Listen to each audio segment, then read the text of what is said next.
we are absolutely thrilled to have you in this class. We are going to have 10 phenomenal speakers. You're going to love the speakers. They represent a whole variety of industries. We have 2 from the arts industry. We have Allison DeBono, who's the soloist for Ballet West. Is going to speak about building her dance company. And then we've got Bibu Mahaparada, which is one of the top designers in New York, dress designers, who designs dresses for the first ladies. And he's going to fly in and put on a fashion show for us. And some of you may be asked to display his dresses, okay? If you want to do it, come and tell me, and I'll put you on the list. I want to start off tonight by asking probably one of the most important questions you're all asking yourself right now as university students, right? What do you want to be when you grow up? Okay? Is that going to make you happy? Okay. I know a lot of rich people that are really unhappy. Okay, so how many of you know exactly what you want to do for your profession, for your livelihood? Raise your hand really high if you know and you're proud of it. Okay, just yell out what it is. Some of you, tell me what you want to do. You're going to be a chemist. Excellent. Great career for the future. What else? Author? Okay, that's what I am. It's tough. It's a tough life. You might think of something else to do along the side as well. But like be a professor and write books. Okay? Who else knows what they want to do? Don't be shy. Yeah, scream it out.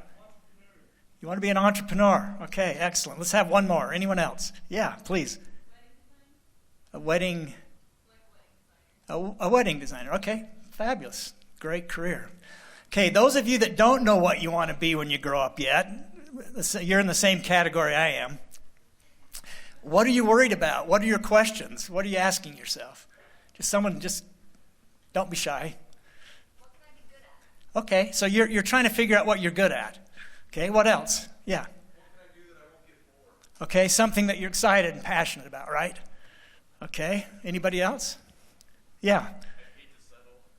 Okay, you don't want to settle. You want to do something meaningful and important in life, right? That's exciting. Okay, excellent. Yeah. What I want to do doesn't make enough money? Okay, we'll talk about that. Okay, anyone else? Okay, when I was your age, I went and took the Strong Campbell Interest Inventory at the Career Center. Have any of you taken that or a career interest test? There are lots of career interest tests, Strong Campbell, the Campbell Interest Test, the Holland Interest Test, and they ask you dozens and dozens of questions, maybe hundreds of questions, and then they're trying to find out what lights you up and what you get real excited about. Okay, what could you get up in the morning and be excited to go do day after day? And then it lists some careers that you could excel at based on your passion. It doesn't look at skills, it looks at what you really want to do, what engages you. You're going to spend half of your adult life working when you're awake. And if you're doing something that you hate or that you don't like, life is going to be miserable. So this is what I got for my interest test. Said I would love being a surgeon, a musician, or an entrepreneur. I thought, what do they have in common? Okay. What do you think? Is there a common theme for those 3 professions? Driven. You have to be driven, motivated. You have a lot of studying, a lot of work to do. Okay, what else? Okay, you have to develop some expertise, some skills. Anything else you see in common there? Okay. They require some creativity and they have some impact, and you're a problem solver. Yeah. Okay, very good. So here's what I did. You see me now as a university professor, but here's my crazy track. That's me in college right there.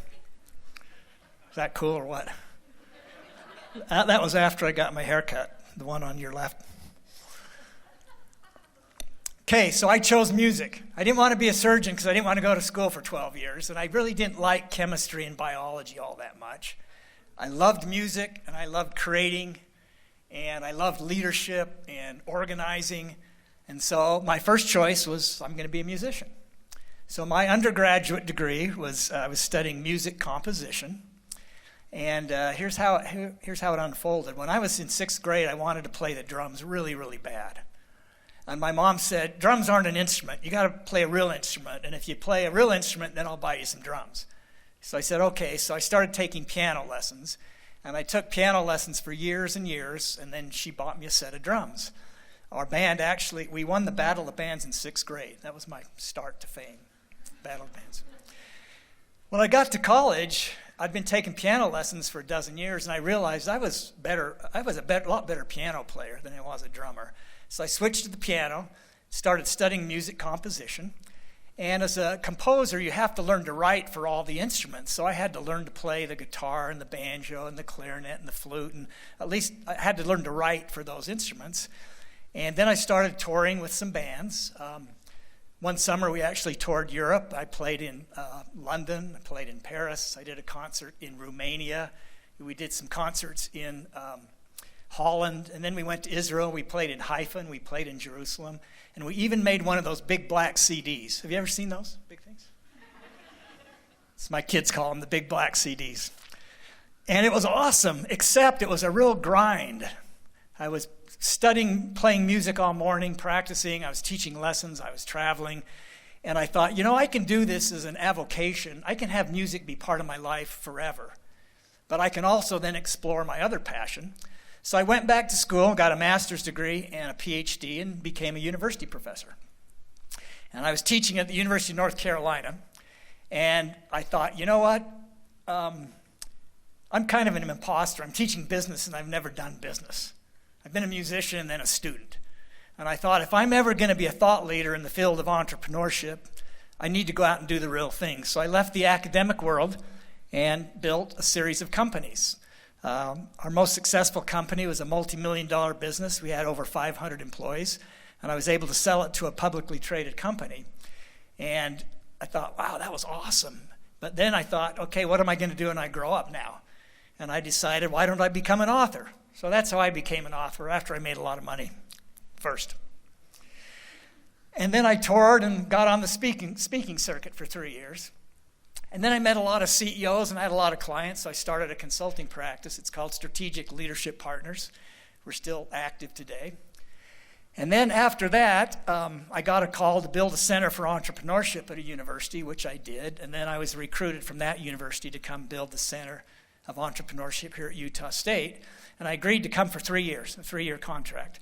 And I'm in my 11th year now. So that shows you how much I love Utah State University.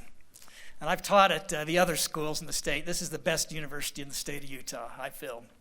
I love being here. I love being part of the Huntsman School of Business. So my career is really reflective of the new career path, okay? It doesn't really matter what you major in. Do something you're excited about and that you enjoy, and get in and get out, get your degree. The only time your degree really matters is with probably the first job that you get. And then from then on, it's all about being excellent at what you do, building a brand, being an excellent employee, being an excellent team member, looking for opportunities, pursuing opportunities when they arise. What's going to happen now is you're going to learn, and you're going to go have a 5 or 7 year career. Then you're going to have to reinvent yourself because of the acceleration of technology and the changes in every industry. And then you're going to go into something else. Then 5 or 7 years later, you're going to pivot into something else. And so the key is that you need an underlying skill set that will allow you to be flexible enough to continue to be relevant in the world. Okay? So this is what I argue for all of our students, is that you need an underlying skill set of entrepreneurial leadership, entrepreneurial skills. You need to know how to identify opportunities. You need to know how to stay current. You need to know how to solve problems. You need to know how to innovate. And most important, you need to know how to create value for other people. And it doesn't matter if you build a business that is yours, that you own, or if you work for a corporation or a school or a foundation or a church. You have to be able to solve problems and create value. And if you can do that, you'll always be able to pivot into your next career, and you will be successful. Okay? The reason this is so important is that jobs are changing at a faster pace than they ever have before. Technology is eliminating jobs. Technology is introducing new jobs. Most professions will not last for 40 years. And so that's why you need to adopt this new career model. Andy and I, my partner here, got in a van a few years ago, and we traveled across America from the West Coast to the East Coast, and we interviewed researchers, scholars, trends analysts, and we asked them, what is work going to look like in the future so we will better be able to prepare our students? And here are just a few of the interviews that we conducted. The future of work as a result of technology is going to be the biggest change in the 21st century as industrialization changed the world centuries ago. We're at a fundamental shift right now. In a world driven by incredibly rapid and accelerating change, this era of entrepreneurship and this era in the economy in general is unprecedented. What technology has been good at for a few decades now is replacing routine work. This could lead to fundamental changes in reality, how they work. It's going to be so hugely disruptive. It's affecting workers and jobs and wages in ways that we have not seen before. Imagine what that does to the trucking industry. Everyone's talking about the driverless car. When all the trucks drive themselves, they can drive 24 hours a day. Within 10 years, we're not going to be allowed to drive because it's just going to be deemed unsafe. And if you breathe on it, it'll tell you whether you have lung cancer or not. No occupation is off limits. Robots are doing more accurate surgeries than the surgeons. The bank teller, The payroll clerk. We don't need you anymore. I honestly believe I am going to live to see a science fiction economy where our mines, our factories, warehouses, our farms, highways are staffed almost exclusively by machines. We're just going to automate the work. Anybody who takes charge of their own economic destiny, regardless of the scale, for me is an entrepreneur. We literally started by selling Ziploc bags of this powdered drink mix that we made in a hardware store. I was pretty sick of doing what I was doing. I just kept feeling like, man, like this can't be my life. Like I'm too creative for this. I remember thinking, wouldn't it be just the greatest thing ever if we could actually get paid doing this? I ordered 5,000 skirts, and I didn't know how to build a business. How do you come up with a sample of something that's never been done before? I have to create my own destiny. Taking that bold step is what 3X'd my company. I do this because this is my dream. You can do whatever the hell you want. Stop settling for a mediocre job. Stop being such a wuss. You know, if ever there was a reason to be self-employed, Changed my whole life. I'm not going back to work. I'm doing something on my own. Put on your big boy pants and get to freaking work. Okay. So we have never seen industries changing like we are today. And as you saw in that video, a study out of Oxford University, they're predicting that 47% of all the jobs will be gone in about 15 years. So half the jobs will be gone. Now, some people are panicking and saying we're all going to be unemployed, but that's not true. We've weathered these employment shifts in the past. You know, over 100 years ago, we were all farmers. Do you know what percentage of us work in agriculture today? It's 2%. Okay, right after World War II, 40% of us worked in manufacturing. Do you know what that number is today? It's 8%. So we keep shifting, but the problem is it's happening faster and faster and faster than it ever has before. And we will create new jobs and we'll create new industries. For example, a few years ago, there were no jobs in app development. Now there's 1 million jobs in app development. But the point is that we're going to be constantly changing, and we're going to constantly have to upgrade our skills and innovate and improve our ability to make things happen and to be relevant and to create value. These are just some of the changes that they talked about in the video. But, you know, software is replacing a lot of employees, self-serve terminals, e-commerce, online courses, delivery jobs are being replaced by drones now, smart cars. Here's a few of the fun pictures I've collected. The picture up there on the left is Amazon, the Amazon Go store. They're planning on building 2,000 of these, and there are no employees.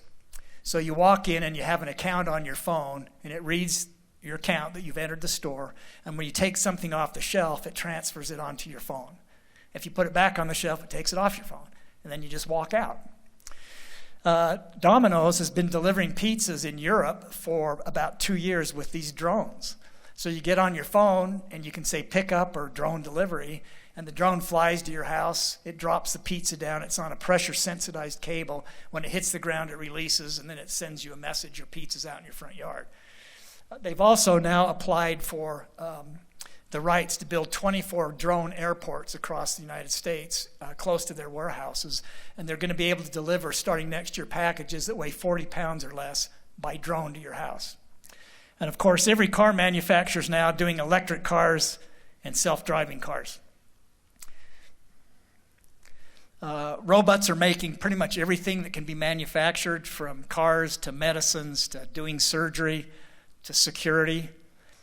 I took my grandson skiing a year ago, and he's 4 years old, so I was down like this all day, holding him. And when I got home, I had this big bulge, and I had a hernia from being bent over all day long. So I did some research and found there's 3 ways to repair a hernia. They can do an incision the old-fashioned way and then sew you up.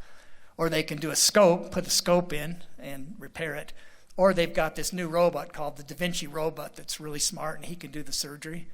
So since I teach and preach this subject, I thought I got to have a robot do it. And this is the exact robot that did my surgery, and it was awesome.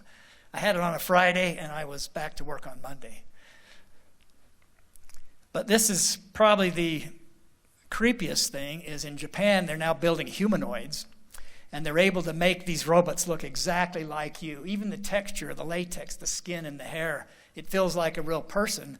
And then they imbue them with 50 to 60,000 bits of information so they can think and function and even tell jokes and be human.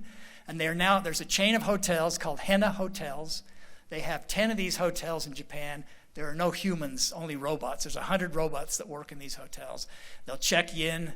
They'll carry your baggage to your store. They'll do room service for you. And so we're seeing just some incredible changes that are requiring us to stay relevant and to continue to educate ourselves, to be lifelong students.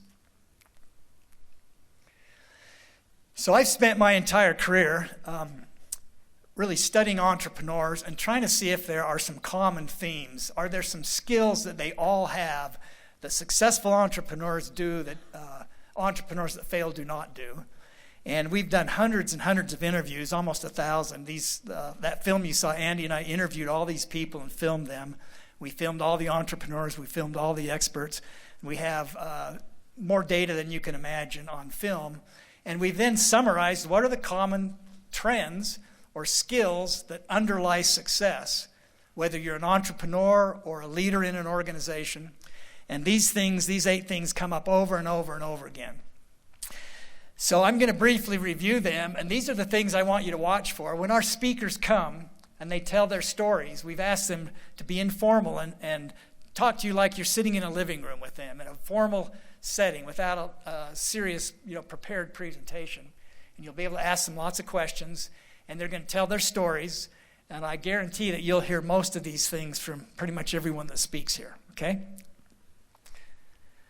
So this is the woman Andy and I interviewed in Washington, D.C., Ngozi Opara, and she worked in salons all the way through high school and college, and she loved cutting hair. She loved the interaction with the women. She loved being a kind of a amateur therapist. And then she got her degree in finance and got a job at a hedge fund, and she absolutely hated it. And she thought, how can I hate what I prepared for? I want to go back to what I was doing before. So the problem that she observed was that African American women, dark-skinned women, have a very hard time finding wigs and hair extensions that are the right texture and the right color. So that was her business idea. She had many, many customers ask for that, so she knew there was a need there. So she got her mom and her sisters and women to donate hair and made a bunch of wigs in a factory here in the U.S., and she sold 300 of them right off the bat. I mean, they were in big demand. The problem was, after 3 weeks, they all fell apart. So her customers were saying, this is the worst product I've ever purchased. I want my money back. And she said, I'm so sorry. She said, I'm going to fix this problem. If you'll be patient with me, I will give you a wig that works, that is superior quality, or I'll give your money back. Please give me some time. She was so passionate about this that rather than give up after such a huge failure, she moved to China and got a job in a wig factory and learned how to make wigs. And she lived in a dormitory with the women that were making wigs in this factory. And after 6 months, she hired a group of them. She actually hired 26 of them to make her wigs, and she came back to the U.S. and hired a staff here. And her business now has just absolutely exploded. It's called Heat Free Hair. And she gives all of her success to this passion to succeed, that if she wouldn't have been passionate about it, if she had settled, like you said, if she had settled, she wouldn't have gone to China, right? She would have given up.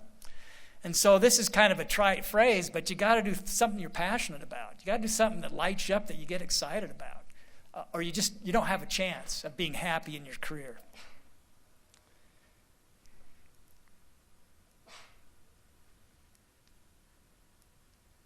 Okay, who knows who Sarah Blakely is? Anyone? You got to know Sarah Blakely. She is the first self-made female billionaire in the world, the very first. She didn't inherit her money, she didn't marry into it, she made it.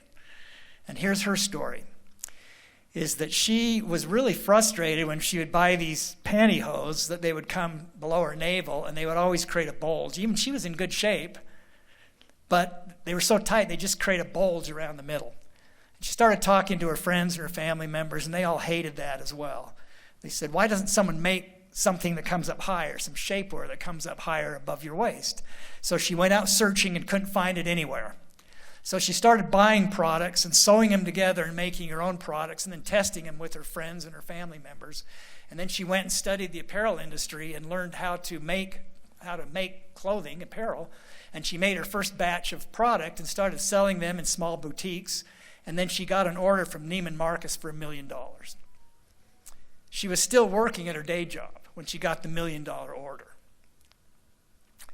And of course, she quit her job, and she's now made $1 billion. The company is Spanx. If you haven't heard of it, look it up online. It's awesome. She makes shapewear for both men and women. But she had a real opportunity. She had a problem that she had personally. She knew other people had the same problem. All of her friends had the problem.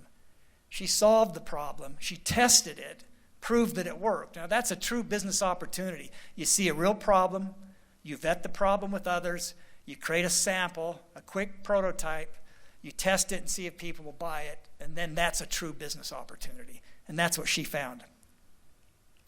Entrepreneurs that fail launch ideas. They don't launch true business opportunities. So those are the requirements of a true business opportunity. The next thing is you absolutely have to have a network these days. You have to be connected. You have to be willing to meet people. You have to build teams around you and advisors around you. You can't be afraid to ask for help. And I can tell you that entrepreneurs are more willing to help aspiring entrepreneurs than any group of people I've ever worked with. I have students that I say you have to go out and interview an entrepreneur and be bold. So they'll go get Inc. magazine and they'll call the guy that's on the cover or the woman that's on the cover of Entrepreneur, and they'll say, I'm a student and I admire you and I love what you're doing. You know, can I just talk to you for 30 minutes? And they mostly say yes. So Justin Gold is a vegetarian.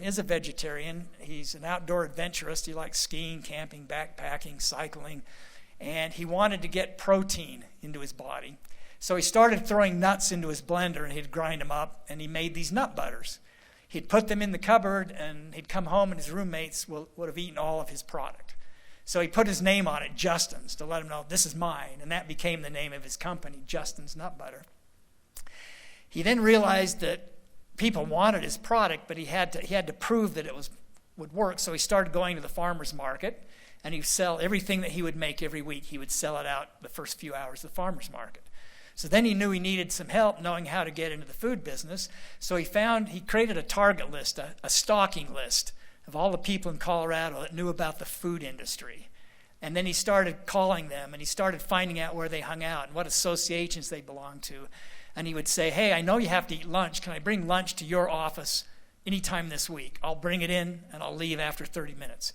He'd find out where they'd go cycling in the morning, and he'd say, can I go riding with you? He'd find out where they go hiking. One CEO, he met him at a trailhead every morning and hiked with him. But he built this network of people that really educated him in the food industry. And he built a very, very successful company called Justin's Nut Butter. I was actually giving a talk in the Gold Coast in Australia, and I was telling this same story. And a guy raised his hand, and he said, I just looked up Justin online, and did you know your friend just sold his business for $286 million? That's how I found out that he sold it. but he sold it to Hormel. And he attributes it to the big network that he built of people that really helped jumpstart and move him along at a quicker pace.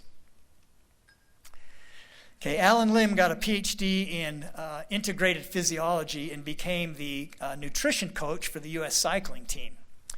And the first problem that he observed was all of his riders would complain about having stomach aches. The syrupy drinks they would drink with lots of sugars in them gave them stomach aches. The bars and the gels gave them stomach problems. And they said, if you can solve that problem, you'll have this market. So he started getting real fruit, dehydrating it. He went to that paint store and he shook it up in a paint mixer to make it into a powder so it wouldn't cost him anything. And he put this white powder in these baggies, and he was giving out baggies of white powder all across the country. See the problem there? So his baggies, they didn't cause stomach problems. It was real fruit. And so all the riders, one year in the Tour de France and the Tour of California, half of the elite riders were using his product. So again, a true business opportunity, right? He saw a problem. He vetted the problem. He had people buy it and say, I want it. And he had a market for it. That's a true business opportunity, not an idea. And so now he had to create a real company. The problem is he didn't have any money. And so he said, okay, how can I get this product to market without any money? And what he did is he knew that at all these events, 10Ks, marathons, century bike rides, triathlons, people were serving food. So he bought an old burrito cart and started selling homemade fresh burritos at all these events and then giving out his hydration product for free. So people would buy the burritos and then he'd give them the free product. He did that all across America one year. And he built a national brand, and his marketing budget for the year was $800. He spent $800 more than he took in selling burritos. Now, the next thing is he wanted to build an international company. And the Tour of California is the biggest bike race in the world. And he wanted to sponsor that race. And so he contacted the organizers. And they said, we would love to have you and your products. It's $250,000. He said, okay, thanks. I'll see you next year. And then he had this great idea. He knew that they had a neutral mechanical car that drove around and fixed the riders' bicycles. Okay? You know where we're going with this? So if your bike breaks down and you're on one team, they will fix your bike. If you're on another team, they'll fix your bike. So he said, why don't you let me be a neutral hydration van, and I will give hydration fluids to all the riders for free. And they said, great, you're in, and they waived the $250,000 fee. Okay? So again, he achieved his objective with minimal resources. He was on 11 national and international radio and TV shows with his product, and that year he built an international brand with very, very little cost. So the point is that you don't need money to make something happen. You don't need money to create a product or a service. All you have to do is cobble together a prototype and test it and prove it before you start spending a lot of money and a lot of time.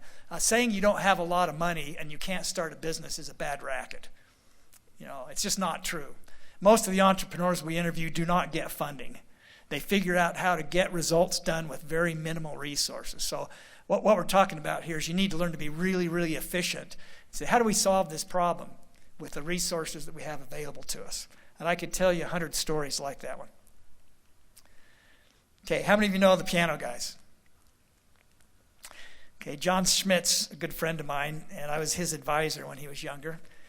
And he was studying English. He loved music and poetry and reading and novels. And his dad kept telling him, his dad owned a business, and kept telling him, you got to get a business degree. You're going to starve. You can't make money in English or music or whatever. And so he very grudgingly went and started taking business classes, and he hated them. He didn't like accounting. He didn't like finance. He didn't like marketing. So he comes to see me, and I say, John, if you hate it, it's, you know, there's some truth to what your dad says.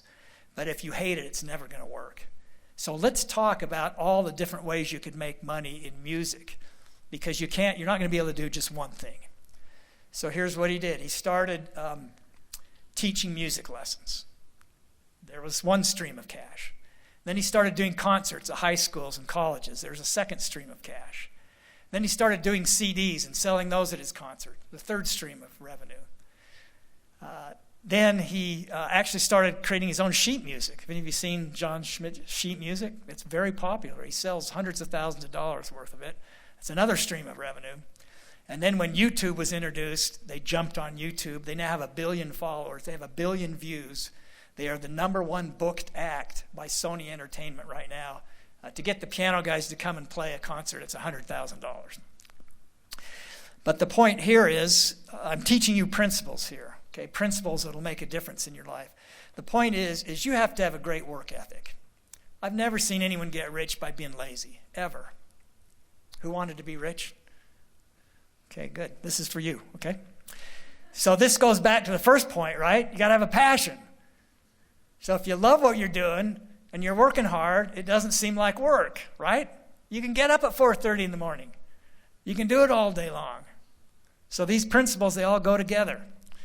And John worked his heart out, 10, 12 hours a day, and he starved at first. But then he built a very, very successful dream from his hard work. And so people ask me, they say, Mike, you've been teaching entrepreneurship, you built companies, you write books. What is the #1 thing an entrepreneur has to do? And I say, well, there isn't one thing. There's a handful of things. But probably the most important thing is if you don't work hard and you don't stay with it, and you don't pivot and reinvent and try again and get up when you fail, if you're not able to do that, you just won't succeed. And so that's where the first principle of do something that you love is so important. Okay, here's one of our favorite entrepreneurs in our seed program. Lilia lives in the Philippines. I've been to her business 3 times now in Manila. She owns a lumber business. And we refer to her as the lumber queen of Manila. She has a very successful business selling coconut wood and bamboo wood. She sells used wood, new wood. And when I went to her business, I passed 3 other lumber shops on the way in her area of Manila. And I said to her, I said, Lilia, why are you so successful? You're the most successful of all these shops. And she said, everybody loves me more than the other businesses. I said, okay, great. Why do they love you? She says, well, I do some things they won't do. She says, I will source whatever wood they want, new or used. I won't say, oh, I can't have that, or I can't get that. I'll go get it. Number 2, I cut it for free to their specifications. Then I deliver it for free. Everyone else charges. And then when I deliver it, I give them cookies and cakes. And they're all my best friends. Okay? So this is the next important principle. If you're going to succeed in a career, or especially if it's your own business, you have to know how to wow customers. You have to give them more than they expect to receive. They have to walk out of your business going, wow, no one treats me like that. They are the best in this industry. And today it's all about building communities. You have to build a community of people that love you. They don't shop at the competitors any longer. They choose between your product A, B, or C, but they don't choose between you and someone else because they love you. And that's why Lilia has been able to be such a successful entrepreneur. So if you don't love people, you don't like serving people, you might think about doing something else, okay? But you can learn to love and care and get a lot of joy out of solving people's problems and meeting their needs. Okay, here's another one. Pivot to multiple revenue streams. This is very important. You need to look at yourself as Me Inc., okay? You are your own organization. You have to take care of yourself. No one's going to guarantee you employment for life. No one's going to take care of you for your whole career.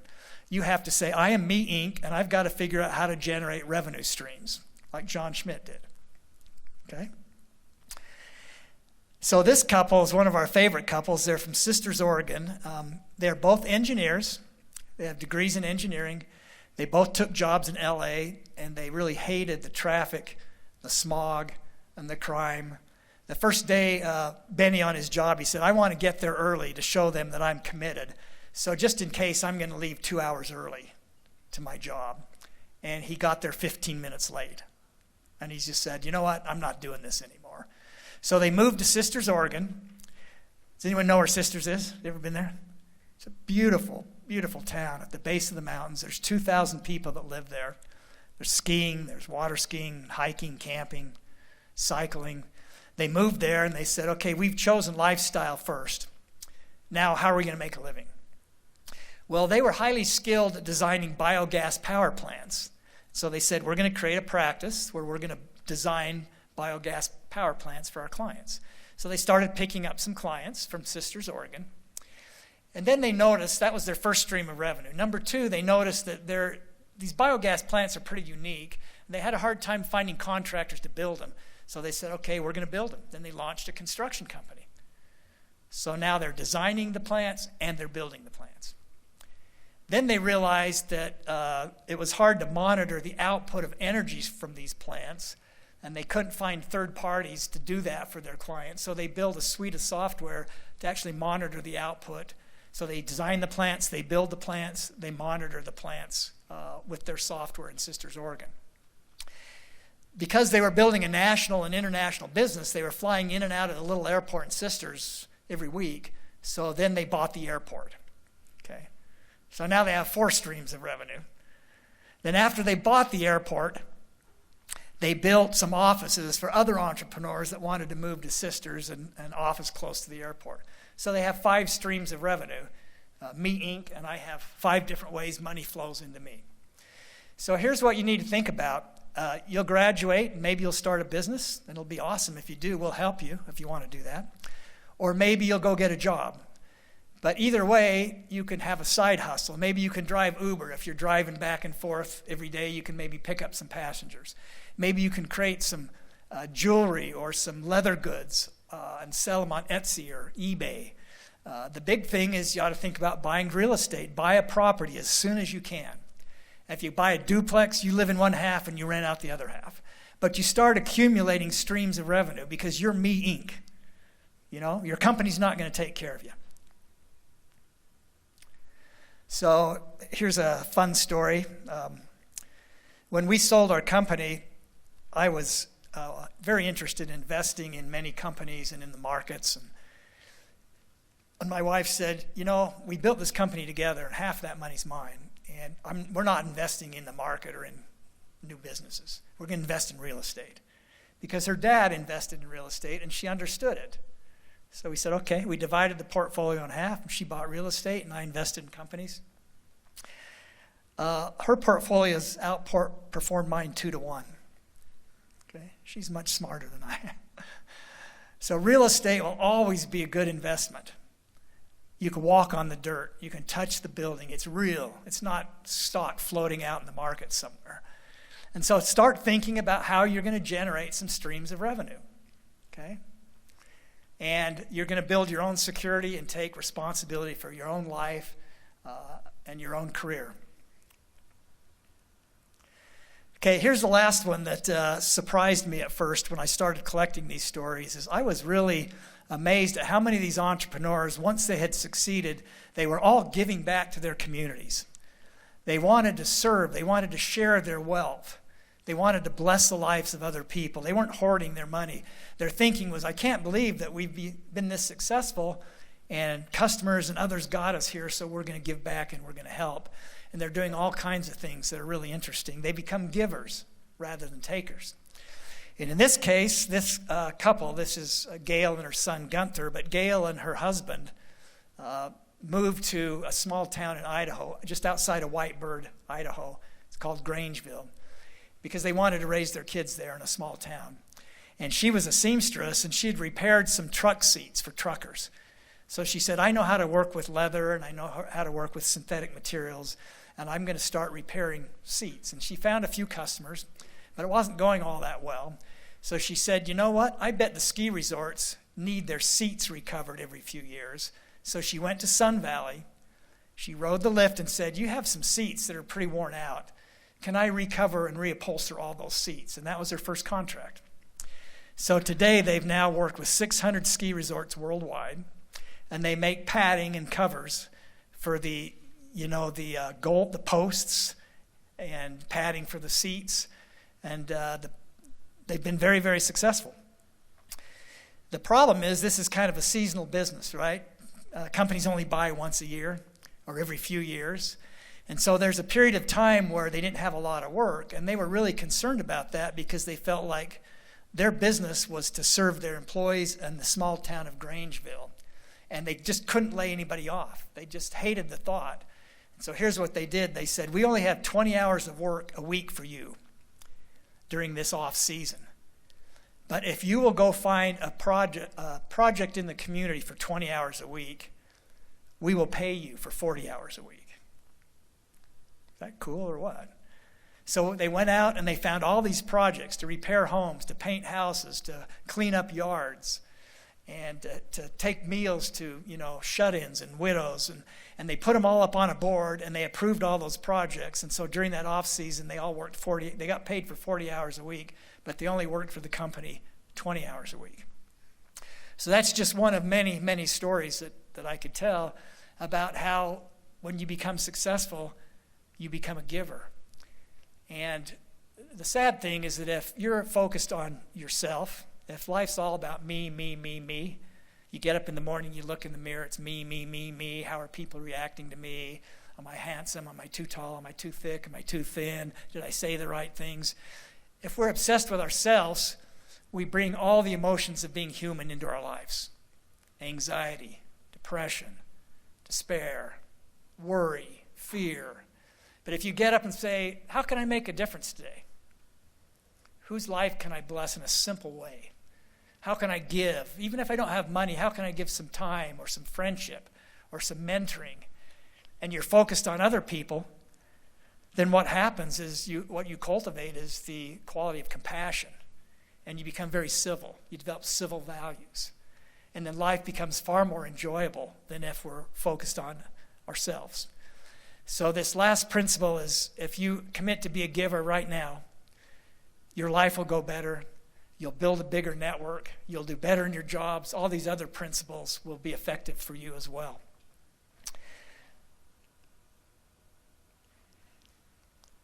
So what we do in the Center for Entrepreneurship is we teach you how to build businesses if you want to build a business. And if you don't want to build a business, we teach you a set of leadership skills that will help you if you're into chemistry or medicine or dentistry or whatever field you might go into, music or English. And all we offer is a minor. It's not a major. This is another funny story. We had a major in entrepreneurship when I got here. And every year when we went out and did our industry surveys, we said, which degrees are most attractive to you as employers? And the employers would rate those degrees in finance and marketing and accounting and entrepreneurship. How do you think entrepreneurship did? 2.3 one year on a scale of 5. Employers just said, why would I want to hire someone that got a degree in entrepreneurship? So here's what we did. We took the exact same content and turned it into a minor. And then we got approval to waive all the prerequisites so that any student from any degree can take these courses. And then we got the advisors and the department heads to recommend this as a viable minor for their students. And so now about 60% of our students are non-business students. And so we're teaching you this set of leadership skills that will go with any major that you have. And we have thousands of students that go through the program. So we'd love to have you join us if you have an interest. Let me just show the concluding video. These are some of the students that we have helped since we built our center here. So all the black cattle are registered Black Angus. You'll notice that there's 5 white calves out here. That breed is called Charolais. Seth Christensen, I own Christensen Genetics. I'm Tyler Tolson. I'm the CEO and founder of Tanique. My name is Kylie Champlin. I'm co-founder of Ruli. Chad Champlin, co-founder of Ruli. My name is Marissa Barlow. I'm the co-founder of Nani Swimwear. I'm Danny Knoll. I'm the founder, inventor, and owner of Infused Hydration. Kyle Ivins, co-founder of Monumetric. My name is Nathan Putnam, enrolled at Utah State and did an MBA with an emphasis in entrepreneurship. I can honestly say that this business would not exist without the resources, the classes, and the clubs that I went through at the university. The entrepreneurship programs at Utah State played a huge role in getting our company off the ground. I've taken the entrepreneurship classes. I was introduced into the New Venture Creation course that was just so fantastically developed. My experience has honestly been life-changing. I participated in the Huntsman Scholar Program, the Entrepreneurship Club, the Entrepreneurship Minor classes. I met both of my partners by being in the Entrepreneurship Program. Also was part of the consulting groups. We got to consult with real businesses. Really enjoyed the lecture series. The lecture series blew my mind. I still remember Becky Anderson talking about reading 1 hour per day about your industry. And we take that to heart. Been involved with competitions. We won $20,000. It really piqued my interest that, hey, maybe this is something that I could do. This was my first purchase. When we started doing our custom notebooks, we went to a trade show. And it had Vans and Nike skateboarding and Billabong and Obey and all these big lifestyle action sports brands.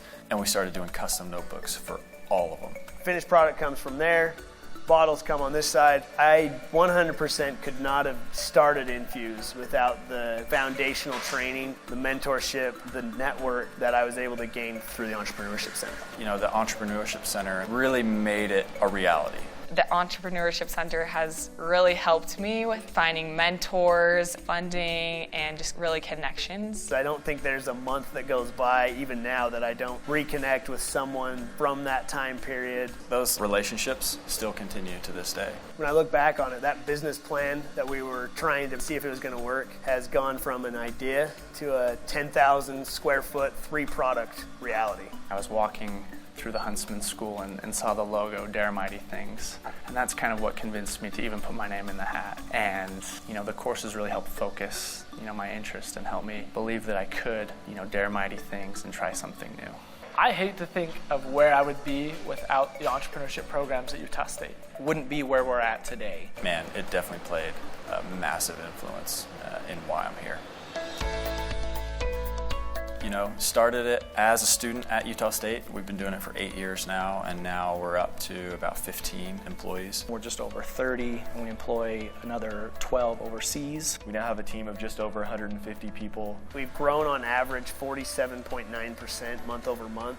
We have customers like Nike, Disney, Nickelodeon, LinkedIn, Google. We've grown to being in over 100 stores around the world. Barnes & Noble, Michaels, Staples, Office Depot, Hobby Lobby. REI, Anthropologie, we're in Macy's now. So we currently work with close to 1,500 publishers. We raised $1.8 million. The last $800,000 we've raised at a $10 million valuation. We monetize over 1 billion ad impressions a month. But I mean, we went into 7 figures of gross sales within a year of coming out of college. We're able to reach, you know, hundreds of customers and ship thousands of packages a day. I'm just amazed at where we are and where we started. We love doing business out of our hometown. You know, our flagship store's here in Logan. We're building a company headquarters in Smithfield, which is where Kylie and I were both born and raised. For us to be able to have a business that reaches the world, but we're able to do it out of our hometown here in Cache Valley. I think no matter what major you are, getting involved in the Entrepreneurship Center helps you become a better leader. They teach you life skills. My major was communication studies. I studied graphic design, exercise science, and PE. I'm majoring in economics and music. Communication study. I'm studying finance. And I'm a marketing major. I was a crop science major. I had absolutely no acumen in business. I was given tools. I was shown opportunity. It's changed everything for me. It helped me see that entrepreneurship is a reality, and that's what I'm doing today. That's how my wife and 3 kids eat. That's how all the team members, that's how they're able to feed their families. And it was because I was able to see in the Entrepreneurship Center that you can start a business. I would say absolutely do it. Do it now. There's never a better time in your life. Life-changing. Absolutely. It'll be something that I can apply for the rest of my life. You're never going to have better access to people that have been around the farm for longer or have more knowledge accumulated in their lifetimes than you are right now. And that's all available to you by virtue of just being a student at Utah State. I honestly do believe that had it not been for SEED and the entrepreneurship program, I don't know if I'd be here today. And I'm very grateful for that.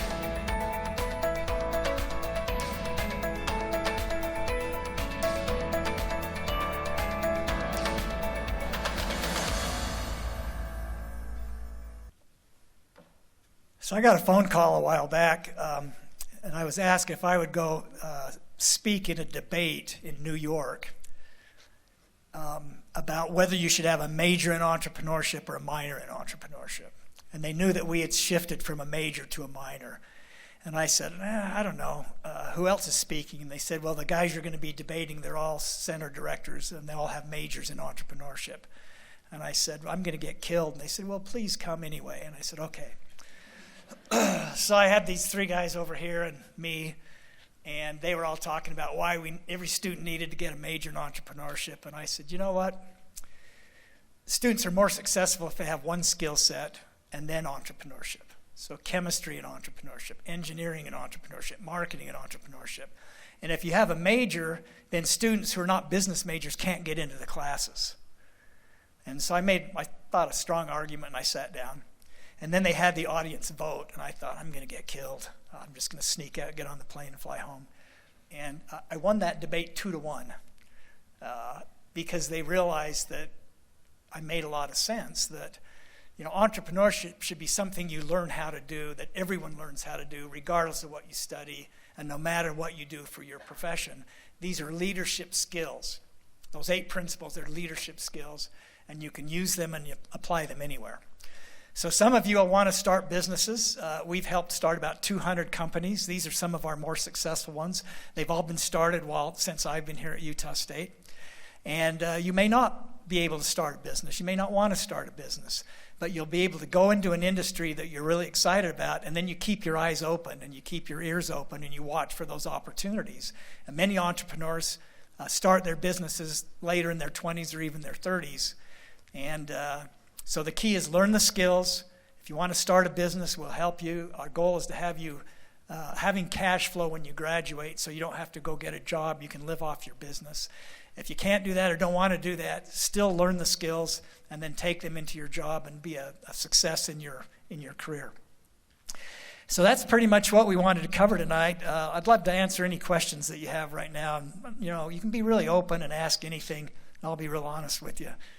What questions come to mind after sitting through this presentation? Yes? So I started 6 companies, and one of them was in real estate. One of them was a consulting business. One of them was in the health and fitness industry. The big one was in the frozen food industry. So we were the first ones in the country to create a full line of frozen dessert products that had no fat in them. They had low calories and no fat, but they were comparable to the best ice creams in the market. And the brand's called Northern Lights. And then we wholesaled those brands, and then we retailed those brands as well. So that was our biggest company. Thank you. What else? How do you know when you're ready to start being an entrepreneur? It feels like a vague question, but it's something I've always wanted to do, but interested in. When do you start failing, I guess, just to get out there?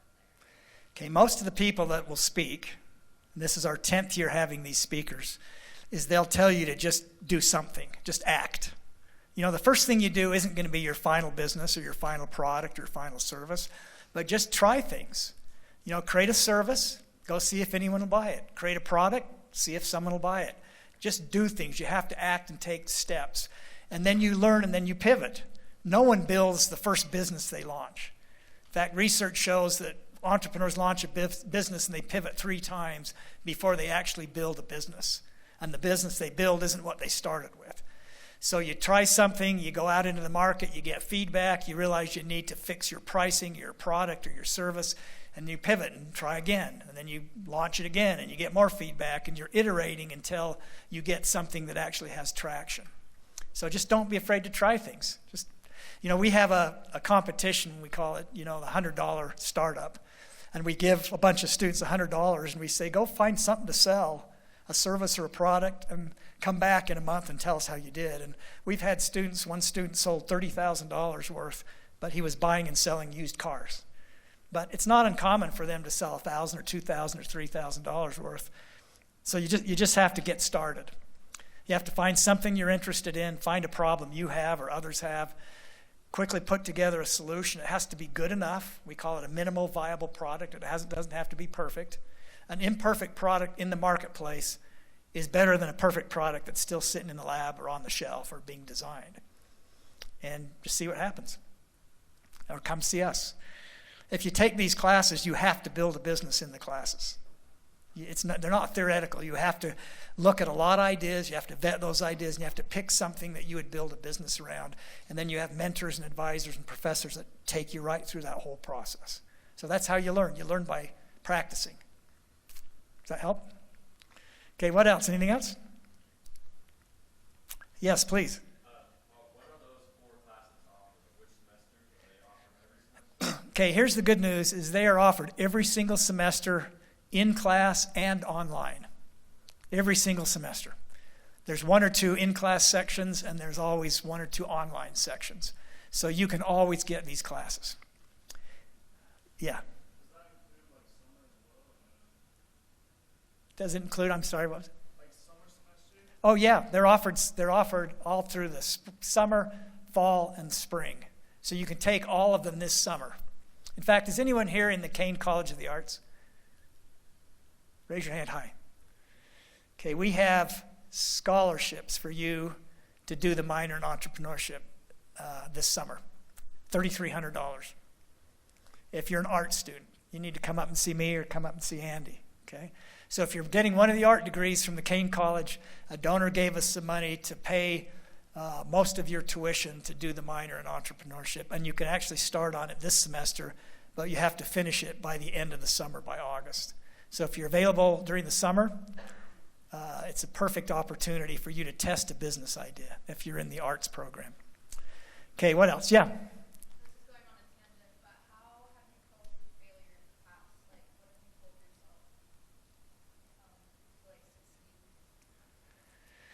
Okay, so I have started, I told you, 6 companies, and the first one was a miserable failure.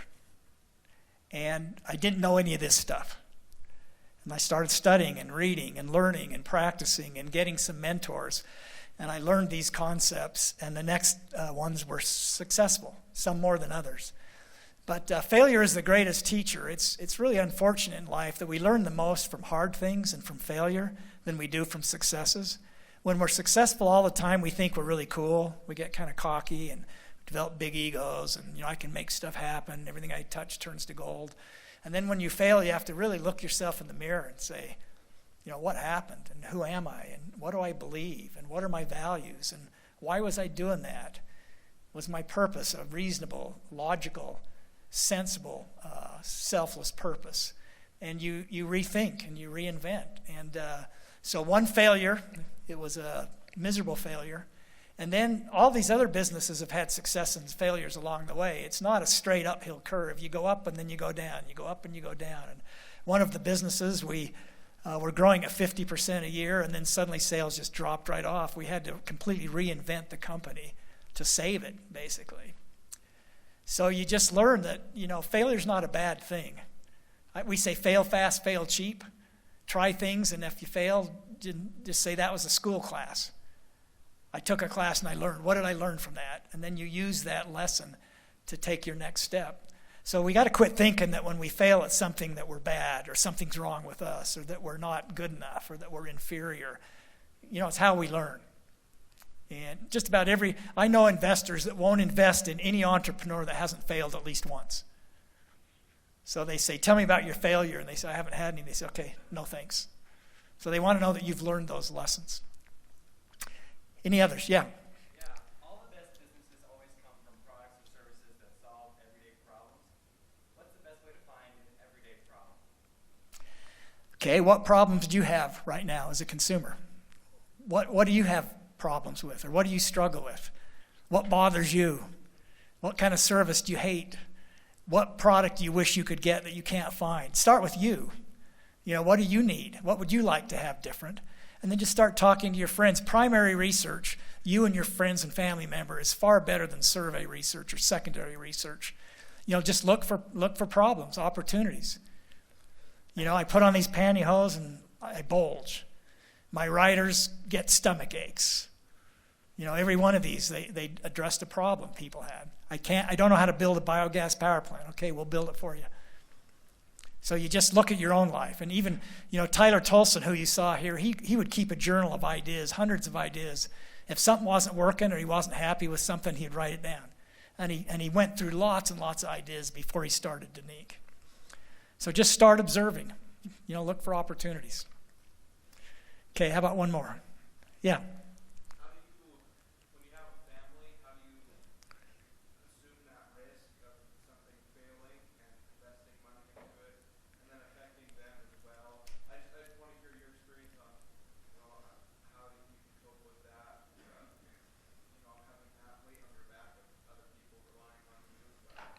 Yeah, great question. So you may want to start a business.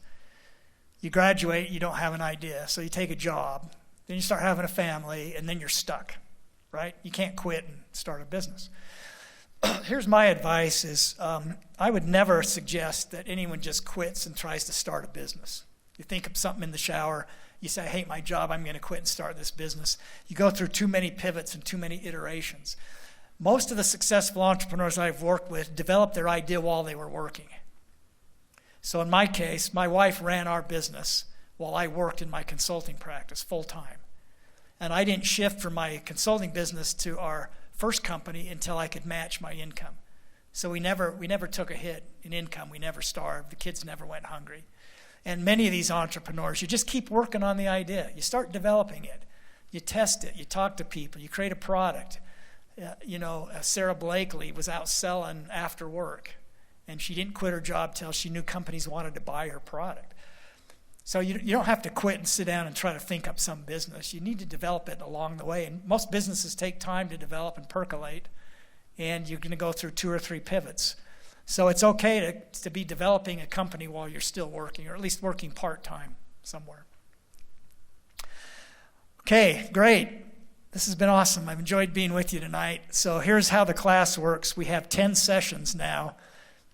Starting next week, Brady Murray is our first speaker. He is the youngest CEO of Mass Mutual that they've ever had, and now he's the founder of RODS, Racing for Orphans with Down Syndrome. So he is a giver and has spun off a nonprofit. He's a phenomenal speaker. And then we'll have 10 of those, and you have to come to 9 of these sessions to get a passing grade. It's a pass-fail class. You don't get a letter grade. But you have to come to 9 of the 10 lectures. And every time you walk in the door, you're going to get a form, and that form says, list 5 things you learned from this speaker. That's all you have to do is, as they're speaking, list those items. And then when you walk out the door, you're going to put those forms in that box right back there. Al, are you here somewhere? Our TA, Al, will be back there by the door, and you just put them in the box, and then because this is a big class of 200 students, it takes a few days, but we will then give you credit. You don't get points, you don't get a grade, we just give you a check mark, and then you know that you got credit for that class. The intention right now is for us to meet in person. The university has asked us to all wear masks and to social distance. I haven't ever seen anyone doing that yet this week, but we are supposed to wear masks. And if you're sitting with roommates or friends, that's great, but there's almost 400 seats in here, and there's enough room for everyone to sit every other seat if you are concerned. But if we start having large problems with COVID, if Andy or I or a large number gets sick, we might have to shift to some Zoom meetings, but our intention is to meet in person if you enrolled in the Logan section, okay? So we'll meet every week right here. I think we're going to be fine. We're going to be okay. So you have to attend 9 of the 10 lectures. If you have a problem, if you're sick, we don't want you to come. If you have a conflict with it, if you're on a sporting team, if it's a legitimate conflict and you email me, then we can figure something out for you to make up that lecture. Other than that, you really need to be in the class if you enrolled in the Logan section of the class. Then at the very end of the class, all you do is you write a paper. It has to be 3 to 4 pages, double-spaced, where you summarize the things that you learned, some of the most important things you learned in the class. It's called a reflections paper, and that's due a week after our last speaker. And if you do those things, you attend 9 classes, you turn in a reflections paper, you get a passing grade in the class, 1 credit. Okay? Make sense? Any questions about the class? Andy, anything else you want to cover?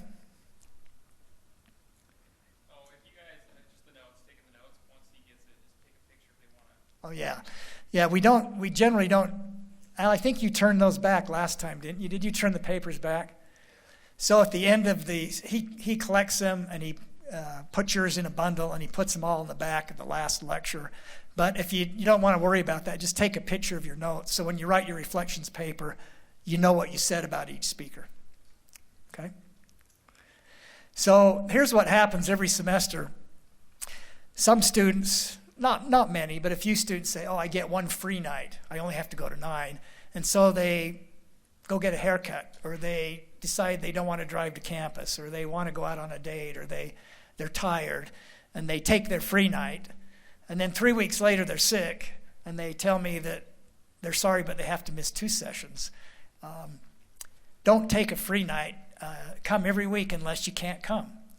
But if you take a free night early, then you have a problem later. Maybe there's a serious problem, a death of a friend or a neighbor, a funeral, or a trip you have to take, then you have to use that one night that way. So don't just use it and blow it off, okay? So come every night that you can unless you absolutely can't come.